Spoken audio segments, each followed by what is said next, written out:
আমরা এখানে দুর্ঘটনা সংঘটিত হওয়ার পরে প্রথম রেসপন্ডার টিম হিসেবে আমরা এই স্কুলে প্রবেশ করি এবং স্কুলে প্রবেশ করার পরে আমরা এই অবস্থানে এসে প্রথমেই দুটি লাশ দেখতে পাই। তার মধ্যে সম্ভবত একজন মা এবং তার ছেলের লাশ ছিল। তো আমরা এই লাশটা দেখার পরে আমাদের সেনাবাহিনীর প্রত্যেকটা সদস্যের জন্য তার ইউনিফর্মটা গর্বের বিষয়। তো আমাদের ওই সময় আসলে আমাদের গর্বের চেয়ে ওই মা এবং ওই স্টুডেন্টের সম্মানটাকে আমরা প্রাধান্য দেওয়ার চেষ্টা করেছি এবং সাথে সাথে আমি এবং আমার সাথে যে সৈনিক ছিল, সৈনিক আশিক, আমরা দুজন আমাদের দুজনের ইউনিফর্মটা খুলে তাদের সম্মান রক্ষার্থে আমরা কাজ করার চেষ্টা করি এবং ওটা করার পরে আমরা আমাদের উদ্ধার কার্যক্রমগুলো পরিচালনা করি। আমরা আনুমানিক 7টা থেকে 7:30 পর্যন্ত আমরা এই কাজ অব্যাহত রাখি এবং 7:30টার দিকে আমরা আমাদের উদ্ধার কার্যক্রম শেষ করে আমরা আমাদের ক্যাম্পে প্রত্যাবর্তন করি। ধন্যবাদ।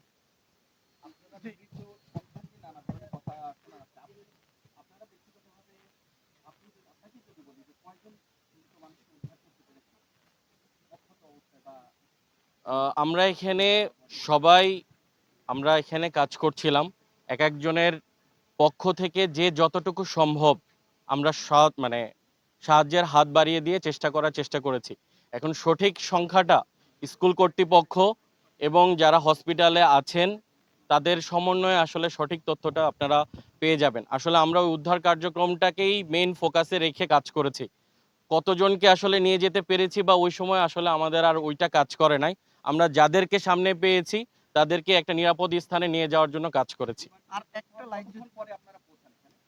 আমরা এখানে আনুমানিক 2 থেকে 3 মিনিটের মধ্যে আমরা পৌঁছাই, যেহেতু আমাদের ক্যাম্পের লোকেশন আপনারা সবাই জানেন 100 থেকে 150 গজের মধ্যেই, যার কারণে আমাদের আসতে খুব বেশি সময় লাগে না। আমরা 2 থেকে 3 মিনিটের মধ্যে আমরা উপস্থিত হতে পেরেছি।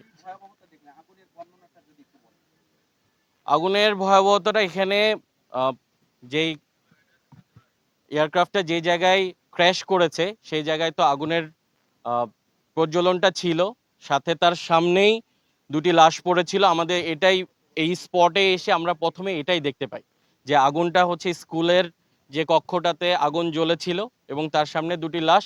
এটাই আমাদের প্রথম দৃশ্য এই স্পটে এসে। ওটা দেখার পরে আমরা আমাদের উদ্ধার কার্যক্রমটা শুরু করি। ভিতর থেকে আমরা এবং আমাদের যে সৈনিকরা আছে তারা সবাই চেষ্টা করেছে ভিতর থেকে যারা তখনও জীবিত ছিল বা আহত অবস্থায় ছিল সেই আগুন জ্বলা অবস্থায় আমরা যতটুকু পেরেছি নির্বাপন করার মাধ্যমে ভিতরে প্রবেশ করে তাদেরকে উদ্ধার করার চেষ্টা করেছি এবং অনেকাংশেই আমরা আল্লাহর রহমতে তাদেরকে উদ্ধার করতে সক্ষম হয়েছি। যেটা আপনারা এখন হসপিটালগুলোতে খবর নিলে দেখতে পাবেন যে বিপুল পরিমাণের ছাত্রছাত্রীরা তারা এখনো হসপিটালে চিকিৎসাধীন অবস্থায় আছে। তারা মূলত আমরা যখন এসে দেখি যে তারা এই বিল্ডিংয়ের ভিতরেই ছিল এবং কৃতজ্ঞতার সাথে আসলে বলতেই হয় এই স্কুলের যারা স্টুডেন্ট ছিল তারা আমাদেরকে যথেষ্টভাবে সহযোগিতা করেছে। তাদের সহযোগিতা এখানে আমাদের সেনাবাহিনীর সদস্যর সাথে তাদের যে সাহায্যের যে হাত, এটা কোনো অংশেই কম না। আর একটি বিষয় যে এই যে একটা সিঁড়ি আমরা দেখতে পেয়েছি যে একটা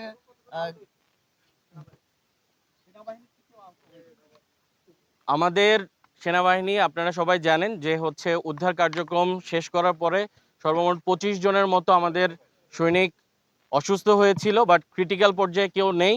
বর্তমানে 11 জনের মতো সৈনিক আমার এখনো ঢাকা সিএমএইচে চিকিৎসাধীন অবস্থায় আছে। আরেকটি বিষয়, একটি গেট দিয়ে আমরা দেখতে পেয়েছি যে সামাজিক যোগাযোগের মাধ্যমে একটি ফুটেজ যেটিতে গেট দিয়ে বাচ্চাদেরকে নামিয়ে আনতেছিলেন আপনারা, ওগুলো সবাই কি অবস্থায় ছিল বা গেটটা কোথায় পেলেন ওই বিষয়টা যদি একটু বলতেন। আমরা এখানে যেই স্কুলে যে গ্রিলটা দেওয়া আছে, যেই আপনারা দেখবেন যে হচ্ছে বারান্দাগুলোতে গ্রিলের মাধ্যমে আছে বা দুই সাইডে গ্রিলের মাধ্যমে তাদেরকে ক্লাসের বা হচ্ছে স্কুলের যে পরিধিটা ছিল আমরা ওটাই ভেঙে মেনলি স্লাইডিং এর একটা ব্যবস্থা করি, যেটা আপনারা দেখেছেন।